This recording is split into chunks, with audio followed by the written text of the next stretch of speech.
how to delete TikTok account permanently. So if you want to delete your TikTok account permanently, then what you need to do is just open up your TikTok application. Once you open up your TikTok, now go for the profile, which is on the bottom right, and you can simply log into your account. Once you log into your TikTok account, now go for the profile, which is on the bottom right. Once you're here on the profile, now go for the upper right, which has that three bar icon.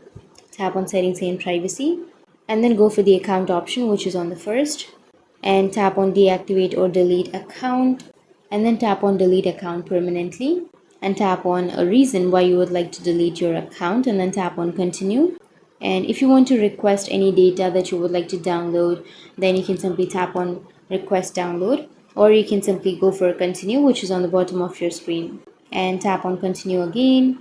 And you need to verify, so simply tap on continue with Google in order to verify, and choose the Google account, and then tap on delete account, and again tap on delete, and that's it, your account has been deleted. So that's how you can delete your TikTok account permanently. And if you have any questions, feel free to comment below. Thanks for watching.